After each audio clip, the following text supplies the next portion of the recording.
Hi అండి. ఇదే వరలక్ష్మి వ్రతం రోజు పూజ వ్లాగ్ అండి. నేనైతే ఇలా పటాలన్నీ కడిగేసాను, మంచిగా క్లీన్ చేసేసుకున్నాను. దేవుని కూడా అంతా లక్ష్మీదేవిని అయితే మంచిగా అలంకరించేసుకున్నాను. లక్ష్మీదేవి పటానికి నేనైతే ఇలా చాలా అంటే చాలా సింపుల్గా అంటే చేసుకున్నానండి. నాకు ఈ వ్రతాలంటే అమ్మవారి విగ్రహం పెట్టడము అలాంటివన్నీ నాకైతే రావండి. ఒకవేళ వచ్చినా కనుక్కొని చేయాలని అనుకున్నా కూడా అందులో ఏమైనా మిస్టేక్స్ అయితే మరి ఎందుకురా అని చెప్పి నాకు భయం అండి. మనం తప్పులు చేయడం వల్ల తెలియని విషయంలో మనం ఇన్వాల్వ్ కాకూడదు కదా, అందుకనేసి అండి. తర్వాత అయితే నేను ఇలా గడపనైతే మంచిగా క్లీన్ చేసేసుకొని పసుపు రాసేసుకొని మంచిగా బొట్టు పెట్టేసుకొని పూలు కూడా పెట్టేశాను. ఇలా అయితే చేసేసుకున్నాను నేను చాలా సింపుల్గా ఇంట్లో అయితే. నాకైతే అసలు వ్రతాలు అలాంటివన్నీ అయితే నాకైతే తెలియదండి. నేనైతే ఎప్పుడు చేయలేదు. మా ఇంట్లో మా మమ్మీ వాళ్ళు కూడా ఎవరు చేయలేదు, అందుకని నాకు అలవాటు లేదండి. ఏదైనా వ్రతం కానీ వరలక్ష్మి వ్రతం ఏవైనా పూజలు ఉన్నాయని అంటే నేను ఇలాగా మంచిగా అయితే నిండుగా అయితే పూజ అయితే చేసేసుకుంటాను. ఇలా అయితే 5 బొట్లు అయితే పెట్టేసుకున్నాను. సైడ్కి ఒక్కొక్క బొట్టు అయితే పెట్టేసుకొని పూలైతే పెట్టేశాను. చూసారు కదా, ఇలా మంచిగా పెట్టేసుకొనేసి దేవతని అయితే మంచిగా అయితే అలంకరించేసుకున్నాను.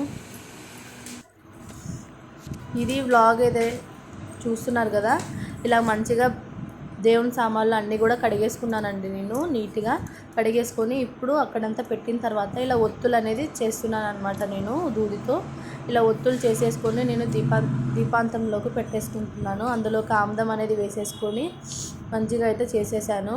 నేనైతే చాలా సింపుల్గా అయితే చేశానండి. ఎలా చేసామనేది కాదండి, మనం ఆ రోజు అయితే పూజ చేసుకున్నామా లేదా, మంచిగా అయితే చేసామా లేదా అని చెప్పి వరలక్ష్మి తల్లి నిండుగా పూజించేసుకొని మనసారా ఆదరిస్తే చాలండి. దేవత అనేసి నాకు అలాగే చేయాలి ఇలాగ చేయాలి అనేది అయితే ఏం రూల్ లేదు కదా.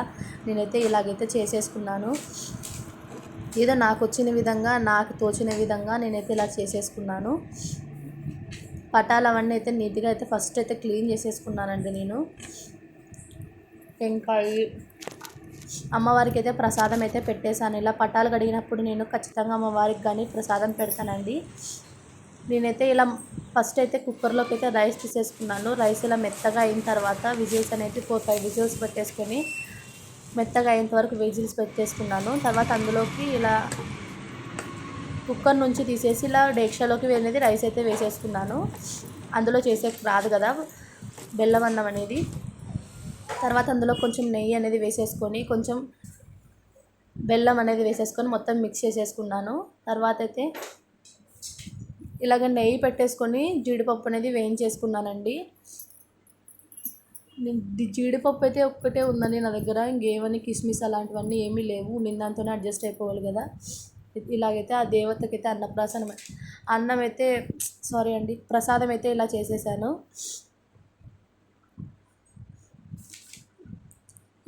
అసలు ప్రసాదం అయితే సేమ్ అసలు మనం గుడిలో ఎలా చేసుకుంటామో సేమ్ అలాగైతే వచ్చిందండి.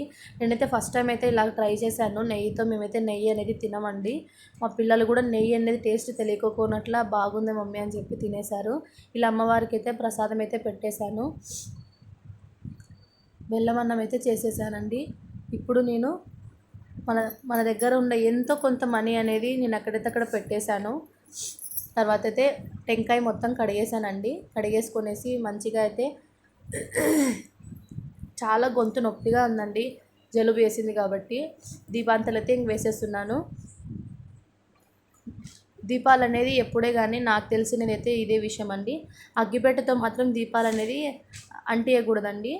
ఇలా అగరబత్తులతోనే అంటియాలి అని చెప్పి అని అంటారు. నేనైతే అదే ప్రాసెస్నే ఫాలో అవుతానండి. ఇలా మొత్తం అయిన తర్వాత హారతి కూడా ఇచ్చేసాను. చూశారు కదా అమ్మవారు ఎంత నిండుగా ఎంత చక్కగా ఉన్నారో. నేనైతే ఇలాగైతే చేసేసుకున్నానండి. తర్వాత నేను బీరువాకి కూడా, నా దగ్గర ఉండే బీరువాకి అమ్మవారు లక్ష్మీదేవి అనేది ఉన్నారనమాట. అక్కడ కూడా మంచిగా బీరువా మొత్తం క్లీన్ చేసేసుకొని బొట్లు పెట్టేసుకొని ఇలా పూజ అనేది అది చాలా సింపుల్గా చాలా ఈజీగా మనకి తోచిన విధంగా నేనైతే చేసేసుకున్నాను. చూసారు కదా, నా దగ్గర ఉండే నగలు కూడా అమ్మవారికి అనేది అలంకరించేసుకున్నాను. ఈ విధంగా అయితే చేసేసుకున్నాను. మా ఆయనగారితో కూడా ఆశీర్వాదాలు తీసేసుకున్నాను. మీరు ఎలా చేసుకున్నారో కామెంట్ సెక్షన్లో కామెంట్ చేసి